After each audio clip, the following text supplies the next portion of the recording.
The 1970s was a wild time for American food. While our kitchens today focus on farm-to-table and organic ingredients, the 1970s celebrated convenience, bold colors, and adventurous combinations. Let's rediscover 25 forgotten dinners from the 1970s that are too good to forget. Tuna Twist Casserole, the ultimate 70s weeknight dinner solution, graced millions of American tables with its creamy, satisfying presence. Tuna Twist Casserole combined canned tuna, spiral pasta, cream of mushroom soup, and a crispy potato chip topping that created the perfect textural balance. Moms across the country loved how affordable and filling it was, while kids couldn't resist the crunchy, salty topping. The genius touch that made this version special was the addition of frozen peas and diced pimentos, adding bright pops of color to the creamy base. Many families personalized their version with additions like diced celery for crunch or a dash of hot sauce for kick. The casserole represented everything great about 70s cooking: convenience, creativity, and comfort, all in one dish. This retro classic could feed a family of 6 for just a few dollars, making it the MVP of budget-friendly meals that still manage to feel special. Frosted Meatloaf. Meatloaf underwent a dramatic makeover in the 70s when creative homemakers started frosting it with mashed potatoes to create frosted meatloaf. This showstopper dish transformed humble ground beef into something that looked like a celebration cake, but tasted like pure comfort.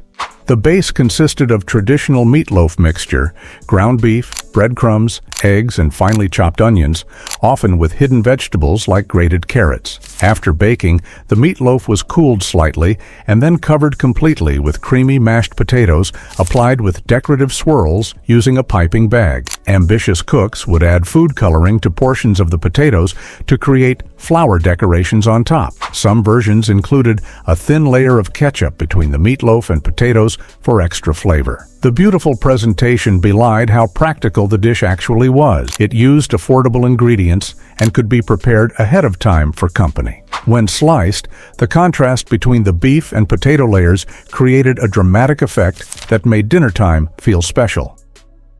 Wiki Meatballs. The tiki craze of the 60s extended its influence into 70s home cooking with dishes like Wiki Meatballs. These saucy spheres combined ground beef with crushed saltine crackers, eggs, and minced onions, formed into meatballs and browned, before being simmered in a sweet-sour sauce starring pineapple chunks, green bell pepper, and brown sugar. The exotic-sounding dish gave suburban families a taste of tropical flavors without leaving home. The vibrant sauce, often thickened with cornstarch to a glossy finish, created a gravy that paired perfectly with white rice. Some versions included maraschino cherries for extra color and sweetness. The dish perfectly captured the 70s fascination with Polynesian-inspired cuisine that had been popularized by restaurants like Trader Vic's. Home cooks appreciated that the dish could be prepared ahead and reheated, making it perfect for busy weeknights or weekend dinner parties. The combination of familiar meatballs with exotic sauce ingredients represented how American cuisine was expanding its flavor profiles during this decade, incorporating international influences while maintaining familiar formats. JellO 1, 2, 3. Dessert innovation reached new heights when General Foods introduced JellO 1, 2, 3, a powder that magically separated into 3 distinct layers as it set. A clear jelly on the bottom, a mousse-like middle, and a light foam on top. This tri-level treat captivated families with its science experiment-like transformation from a single mixture into a visually striking layered dessert. Available in strawberry, orange, and raspberry flavors, the dessert was often served in clear glass parfait cups to showcase the dramatic separation. Kids were mesmerized by the distinct layers, while moms appreciated the no-bake simplicity that still created a wow factor at the dinner table. Although the product was discontinued in the 1990s, dedicated fans have created homemade versions that replicate the triple layer effect using standard JellO and additional ingredients. JellO 1, 2, 3 represented the space-age fascination with convenience foods that seemed to defy the laws of physics. Its popularity demonstrated America's 70s obsession with gelatin-based desserts and no-bake treats that minimized kitchen time while maximizing visual impact. Deviled ham logs. The cocktail party circuit of the 70s wouldn't have been complete without deviled ham logs making an appearance on at least one glass serving tray. These savory cylindrical appetizers combined canned deviled ham, cream cheese, and seasonings into a mixture that was shaped into logs and rolled in chopped nuts, herbs, or crushed potato chips. The logs were then chilled until firm and sliced to reveal perfect rounds with a crunchy exterior and creamy interior. They paired perfectly with the era's popular cocktails like Harvey Wallbangers and Tequila Sunrises. Hostesses loved that the logs could be made days ahead and kept ready in the refrigerator for unexpected guests. The combination of smoky ham flavor with rich cream cheese created an addictive umami taste that kept party guests coming back for just one more. Some creative variations included adding crushed pineapple for sweetness or horseradish for extra kick. These perfectly portioned bites represented the 70s obsession with convenient entertaining that still managed to look elegant. Chinese pie. Despite its misleading name, Chinese pie had nothing to do with Chinese cuisine, but was instead a New England adaptation of the Quebecois tourtière. This hearty layered casserole became popular in working-class families across the Northeast before spreading nationwide through community cookbooks. The base layer featured seasoned ground beef and onions, followed by a middle layer of creamed corn, all topped with a thick blanket of mashed potatoes. The dish baked until the potato peaks turned golden brown, creating a complete meal in one pan. The genius of Chinese pie was its ability to stretch modest ingredients into a filling dinner. The sweet corn layer balanced the savory meat and starchy potatoes perfectly. Regional variations included adding a layer of green beans or mixing the corn with cream of mushroom soup. Some families added Worcestershire sauce or ketchup to the meat for extra flavor. This comfort food classic represented the multicultural influences that shaped American cuisine in the 70s, even if its name remains a culinary mystery. Porcupine Meatballs.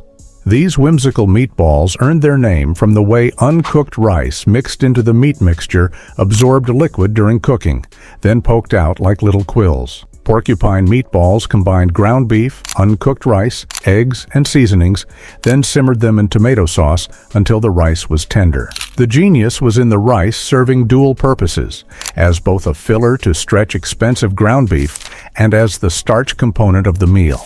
The tomato sauce became infused with the flavors of the meat as it cooked, creating a rich, satisfying gravy, perfect for spooning over the finished dish.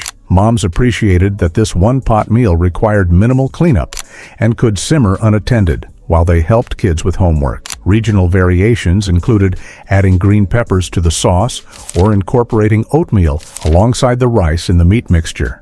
Some families served them with a dollop of sour cream on top. This economical filling meal represented the creative problem-solving of 70s home cooks who needed to feed hungry families on tight budgets while still making dinner feel special.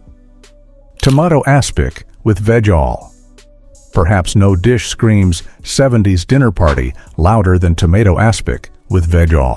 This wobbly, savory gelatin mold combined tomato juice, unflavored gelatin, and canned mixed vegetables into a molded salad that graced countless buffet tables. The bright red aspic was unmolded onto lettuce leaves and sometimes garnished with a dollop of mayonnaise, creating a striking presentation that homemakers took pride in. The tomato flavor was often enhanced with lemon juice, Worcestershire sauce, and a dash of hot sauce, giving it a complex Bloody Mary-like taste that adults appreciated.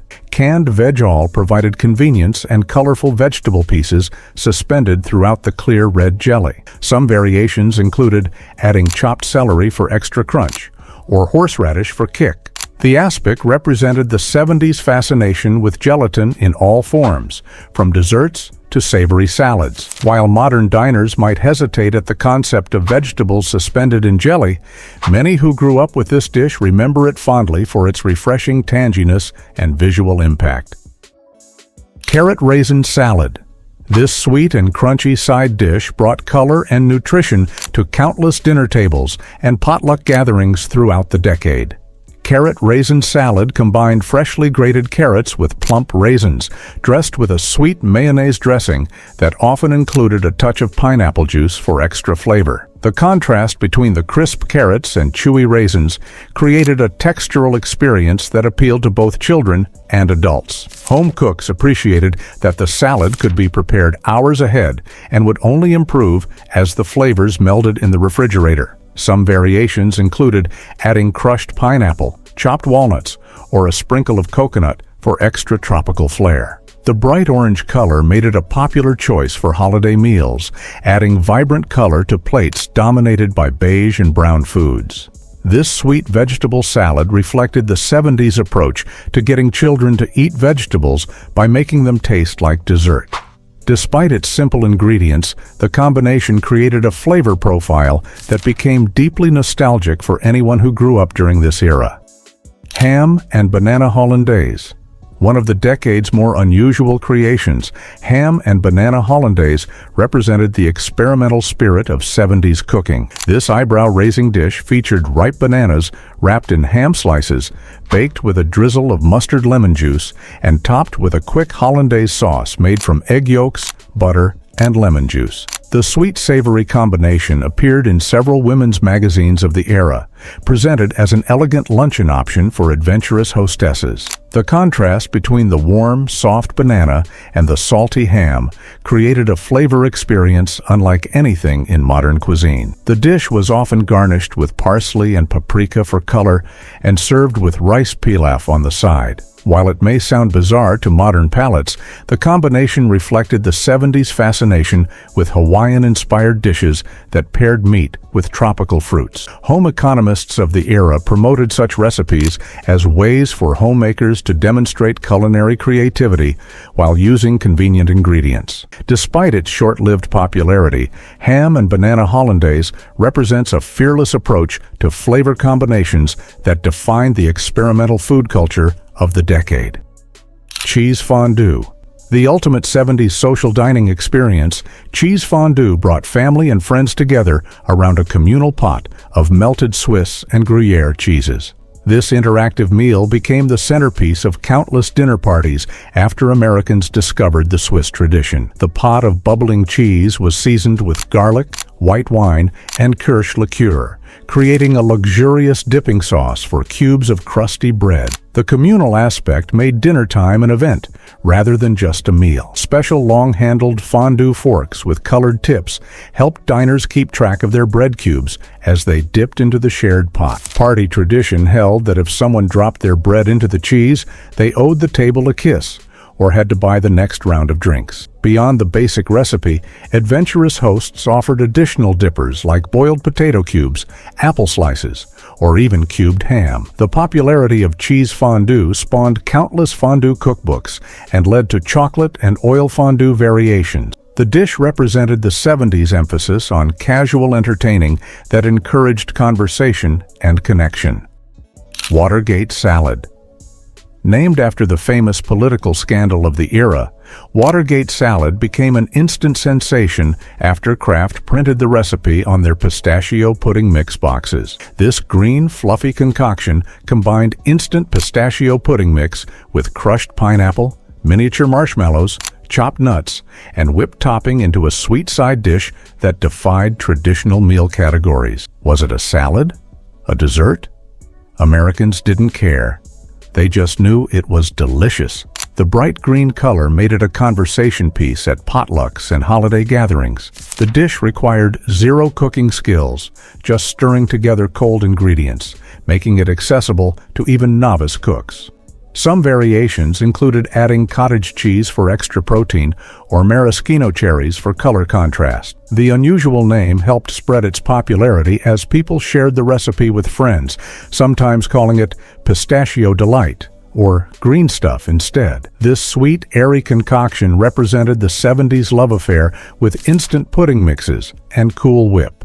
Ingredients that transformed home cooking and entertaining by prioritizing convenience and visual impact over traditional cooking techniques. Hamburger Boats.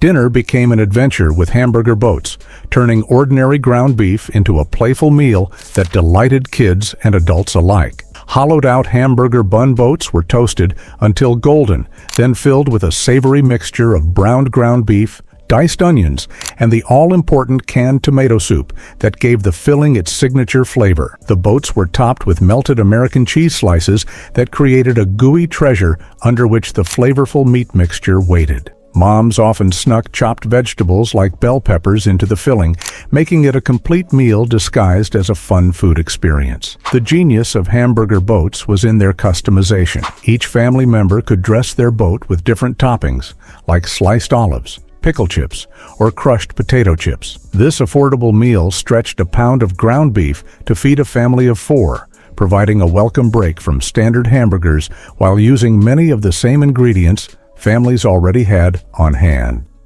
Quiche Lorraine.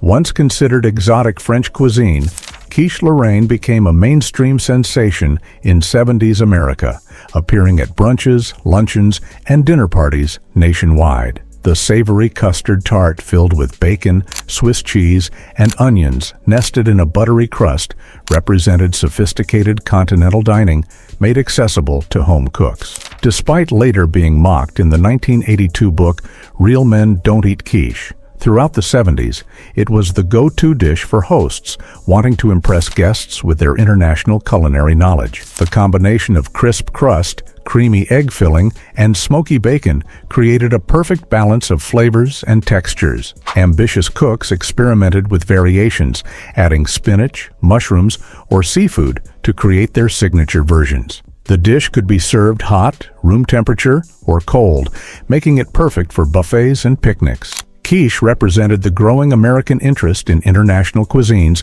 beyond Italian and Chinese foods. It also reflected the influence of Julia Child's cooking shows, which had introduced many Americans to French techniques and flavor profiles that would have seemed inaccessible just a decade earlier. Beef Stroganov with hamburger.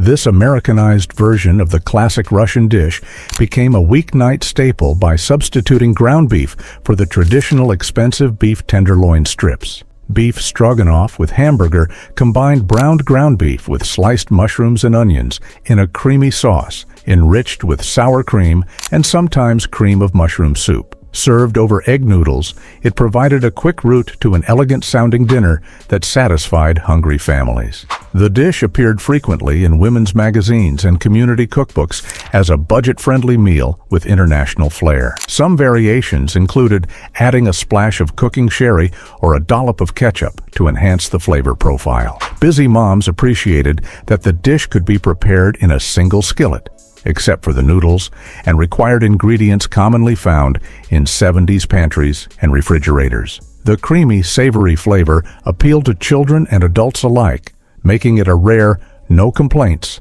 family dinner. This adaptation represented the American knack for making international cuisines more accessible through simplification and substitution of ingredients, a hallmark of 70s fusion cooking. Chicken divan. This elegant casserole brought restaurant sophistication to home dining rooms across America.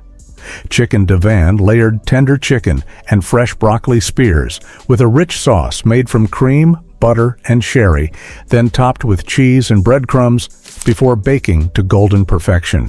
Originally created at New York's Divan Parisien restaurant, the dish was adapted for home cooks during the 70s, often using cream of chicken soup as a shortcut for the classic Mornay sauce. The vibrant green broccoli against the creamy sauce created a visually striking presentation that made weeknight dinners feel special. Some variations included adding curry powder for an exotic touch or water chestnuts for extra crunch. The dish could be assembled ahead of time and refrigerated, making it perfect for entertaining or busy weeknights. Chicken divan represented the 70s trend of adapting restaurant classics for home kitchens using convenient ingredients. It also reflected the decade's growing appreciation for vegetables like broccoli, which became more mainstream in American cooking during this period. This crowd-pleasing casserole remains a nostalgic favorite for many who grew up in the era. Salisbury steak TV dinner While not technically a homemade dish, Salisbury steak TV dinners deserve recognition for their cultural impact on 70s dining. These aluminum tray meals featuring a ground beef patty smothered in mushroom gravy, alongside compartments of mashed potatoes, corn, and a brownie, became a defining food experience for a generation of Americans. The introduction of the microwave oven in many homes during this decade made TV dinners even more convenient, reducing preparation time from 25 minutes in a conventional oven to just a few minutes. Kids loved being allowed to eat on TV trays in the living room during special programs, while parents appreciated the break from cooking on busy nights. The distinctive taste of the gravy-covered meat patty, neither quite a hamburger nor a meatloaf, created a flavor profile unique to TV dinners. This convenient meal solution represented the changing American lifestyle of the 70s, where increased women in the workforce, busier family schedules, and the growing influence of television on daily life created demand for quick meals that could be eaten while watching popular shows. California dip. No 70s party was complete without a bowl of California dip surrounded by ridged potato chips. This simple but addictive combination of dried onion soup mix stirred into sour cream created a flavor sensation that became the decade's must-have appetizer. Lipton popularized the recipe by printing it on their onion soup mix packages, leading to a nationwide obsession. The tangy, savory dip paired perfectly with the salty crunch of chips, creating an irresistible combination that kept party guests circling back to the snack table. The dip could be prepared in minutes with just 2 ingredients, making it perfect for last-minute entertaining or potluck contributions. Some variations included adding grated cheese, chopped water chestnuts, or a dash of Worcestershire sauce. Beyond chips, the versatile dip was used as a topping for baked potatoes or as a flavor boost for meatloaf. This humble appetizer represented the 70s approach to casual entertaining that prioritized flavor and convenience over complexity. The combination was so successful that it permanently changed how Americans approached party snacks, creating the template for countless dip variations that followed. Crepe Suzette. This flambéed French dessert epitomized sophisticated 70s entertaining, bringing tableside theatrics into home dining rooms. Crepe Suzette featured delicate thin pancakes bathed in a sauce of caramelized sugar, butter, orange juice, and zest, then dramatically flamed with Grand Marnier or Cointreau.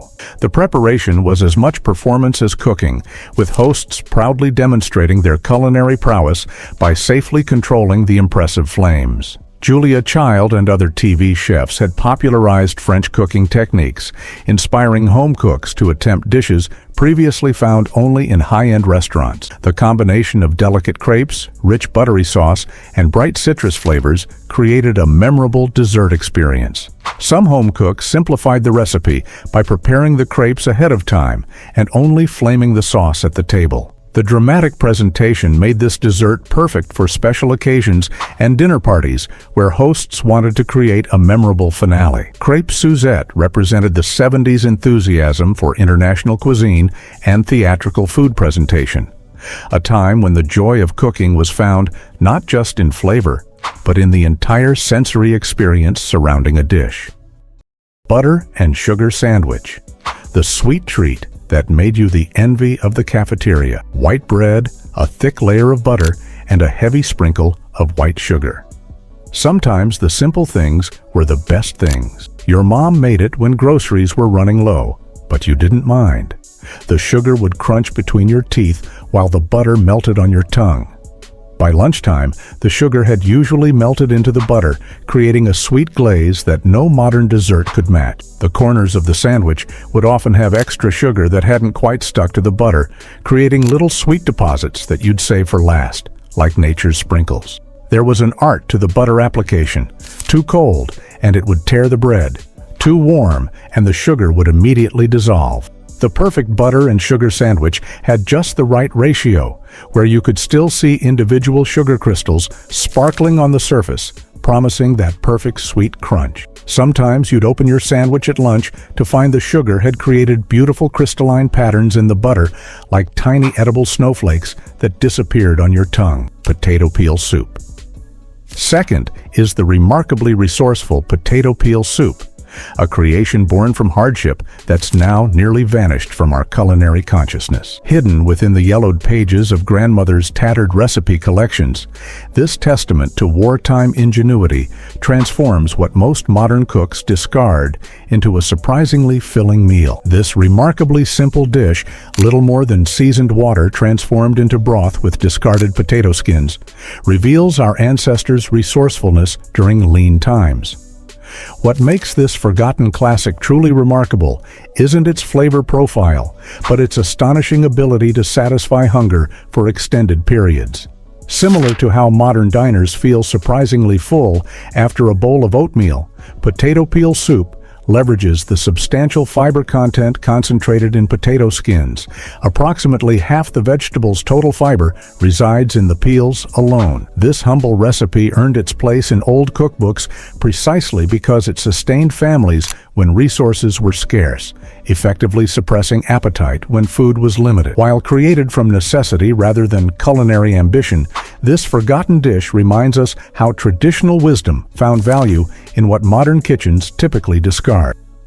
Potato chip sandwich, the ultimate texture bomb. 2 slices of white bread, mayonnaise, and a handful of potato chips crushed inside. Each bite was a symphony of soft and crunchy. The cool mayo against the salty chips created a flavor that fancy restaurants now try to recreate and call contrast of textures. Back then, it was just what you ate when your mom got creative with the lunch packing. The chips would slowly soften throughout the morning, creating a unique texture by lunchtime that somehow made it even better. There was serious debate among kids about whether to use ridged or plain chips, with the ridged chip enthusiasts claiming their sandwich held up better over time, while the plain chip devotees insisted their version had the superior crunch to softness ratio. Some adventurous souls would add different chip flavors, sour cream and onion or barbecue, fundamentally altering the sandwich's personality. The true connoisseurs knew to add an extra handful of chips right before eating, creating a multi-layered chip experience with both the morning softened chips and fresh crunchy ones. When you bit down, the soft bread would squish while the chips provided that satisfying shatter sound that let everyone know you had the coolest lunch at the table. Cherry cola pulled pork. Slow-cooked barbecue savory pulled pork simmered in a pool of cherry cola. Barbecue sauce creates a flavor combination that initially seems bizarre but delivers spectacular results. This dish took off in a major way, especially in the South, because it combined everyday ingredients in an unexpected yet delicious way. The sweet caramelized notes from the cherry cola perfectly complement the savory richness of the pork, creating a complex flavor profile with minimal effort. Everything involved in this recipe was already present in most homes, making it ideal for home chefs during the slow cooking era. The pulled pork becomes tender enough to fall apart with just a fork, while the cola reduces into a sticky, glossy sauce that coats every shred of meat. It's a showstopper capable of feeding a crowd while leaving them satisfied and impressed, proving that sometimes the most unlikely combinations produce the most memorable meals. Olive loaf sandwich, the sandwich that divided friendships. Processed meat with green olives suspended in it like some kind of science experiment. Slapped between 2 pieces of bread with a smear of mayo, it was either your favorite thing or your worst nightmare. The olives would sometimes pop out and roll across the lunch table, becoming impromptu toys before the lunch monitor caught you playing with food. The salty, tangy meat was an acquired taste that marked you as either weird or sophisticated, depending on who you asked. Olive loaf created clear social divisions in the cafeteria. The olive lovers would cluster together, comparing how many whole olives they'd scored in their slices, while the olive haters watched in disgusted fascination from across the room. The perfect slice had at least 3 whole olives visible from both sides of the meat. The truly lucky kids might find a slice with an olive that spanned the entire thickness of the loaf, creating a green bullseye that was considered a good luck charm. Some parents would enhance the experience with a slice of American cheese, adding a creamy layer that somehow made the whole creation more palatable to olive skeptics. Salmon patties with cream peas. Salmon patties with cream peas were a weeknight dinner classic, especially during the 1940s and 1950s when fresh fish was hard to find or prohibitively expensive. Canned salmon provided an affordable, shelf-stable protein source that could be transformed into something special. These patties combined salmon with breadcrumbs, egg, and seasonings, then were fried in butter or oil until golden brown. The crispy exterior contrasted beautifully with the soft interior, turning humble pantry ingredients into a satisfying hot meal. What elevated this dish was the creamed peas, a white sauce made with flour, butter, and milk poured over everything, softening the patties and adding rich, diner-style comfort. The combination was warm, creamy, and surprisingly filling. Most importantly, this unpretentious dish could feed a family of 5 with just 1 can of salmon and a bag of frozen peas, proving that good food doesn't require expensive ingredients, just thoughtful preparation. Onion sandwich, strong enough to keep friends and enemies away. Just raw onion slices between bread with a bit of butter. It sounds crazy now, but some kids brought these regularly. The cafeteria would know what you had before you even opened your lunchbox. After lunch, your breath could clear a classroom. But the crunch and sharp flavor made it worth the social isolation. Sometimes your eyes would water while eating it, and you'd pretend something sad happened when anyone asked. The type of onion mattered tremendously. Yellow onions were sharp and assertive. Red onions added a hint of sweetness and spectacular color that transformed the bread to a light pink, while white onions provided the cleanest, most pungent bite. The thickness of the slices was crucial. Too thin, and they'd wilt into nothing. Too thick, and the sandwich became impossible to bite through without the entire onion slice pulling out. The butter served multiple purposes.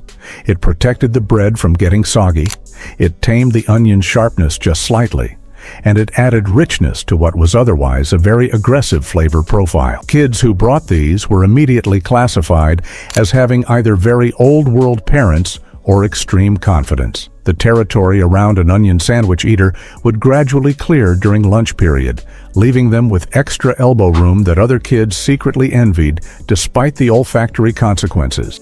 Velvita Fudge. Velvita Fudge is not a myth, but a very real dessert that graced tables across America.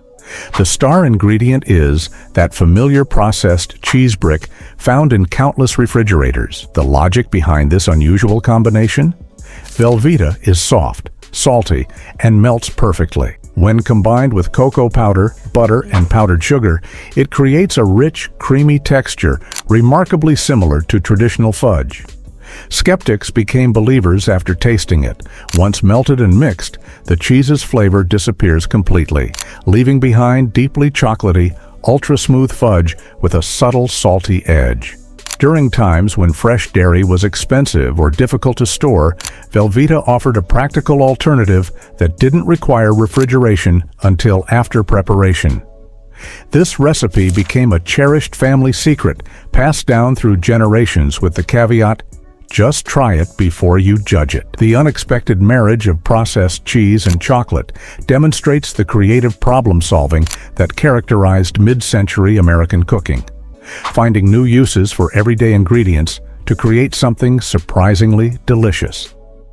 Sardine Sandwich. The sandwich that cleared a 3-foot radius around you. Tinned sardines mashed with mayonnaise on white bread, sometimes with a squeeze of lemon if your parents were fancy. The smell announced your lunch before you did. Kids would dramatically hold their noses, but secretly, some were jealous of your sophisticated palate. The oily fish would soak into the bread, making the whole thing a soft, savory experience that you either loved or hated. There was an unspoken hierarchy to sardine sandwiches. The basic version had just the fish and mayo. The intermediate version included finely diced onions or celery for texture, and the elite version featured capers or chopped pickles that added briny pops of flavor. The sardine sandwich revealed your family's economic philosophy. Some saw it as a protein-packed, affordable option, while others viewed it as a delicacy worth the premium price of imported fish. The best versions had the sardines mashed just enough to create a spread while leaving some recognizable pieces for textural interest. By mid-morning, the sandwich would have fully matured, with the flavors melding together and the oils penetrating the bread to create a unified culinary experience. Cheese and jelly sandwich. The poor man's cheesecake. Cream cheese spread thick on white bread with a layer of grape jelly. The sweet and tangy combination was a revelation before fancy flavor combinations were cool. It was like having dessert for lunch, and sometimes the cream cheese would melt just enough to mix with the jelly, creating marble swirls that looked as good as they tasted.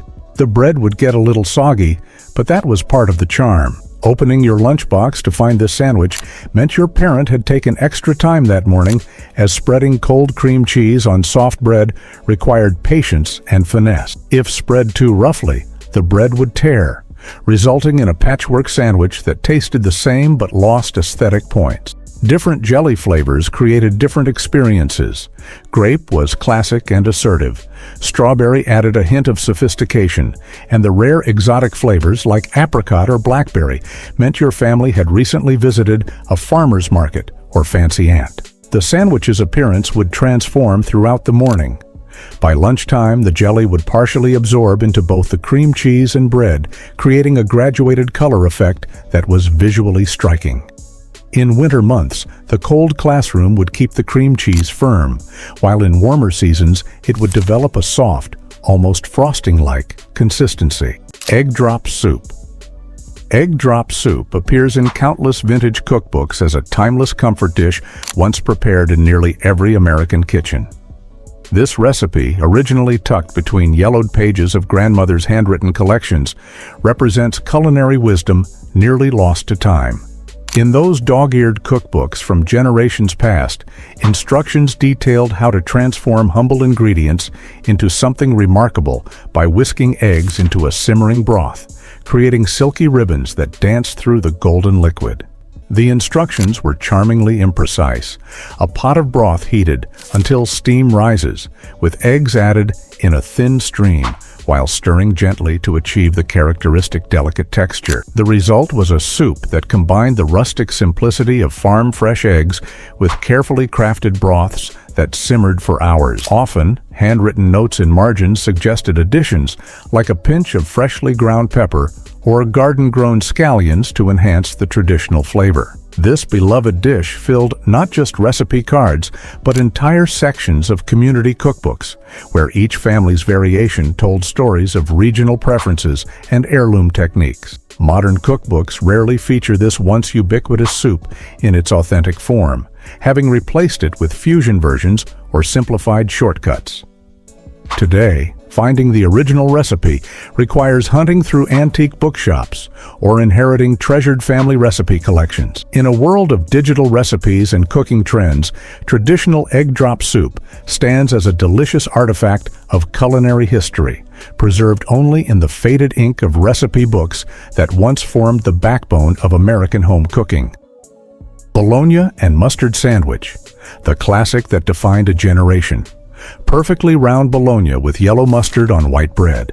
So simple, yet so perfect. The bologna would always have that weird layer around it that some kids peeled off and others ate without question. The mustard would sometimes soak through the bread by lunchtime, creating yellow spots on the outside that served as a preview of what was inside. You'd often trade half of it for a couple of chips or a cookie. There was a precise science to the mustard application. Some preferred a thin, even layer across the entire surface. Others used the squirt bottle to create artistic patterns, and the truly bold would concentrate the mustard in the center for an intense flavor bomb with milder edges. The bologna itself was a topic of heated debate. Name brand versus generic, thick cut versus thin, beef versus mystery meat. The sandwich invited personalization. Some added a slice of American cheese. Others included a leaf of iceberg lettuce for freshness, and the rebels would substitute spicy brown mustard for yellow, signaling their sophisticated rebellion against sandwich norms. The standard bologna portion was exactly one slice, but on special days, or if you'd been especially good, you might discover two slices stacked together, the bologna sandwich equivalent of a double cheeseburger.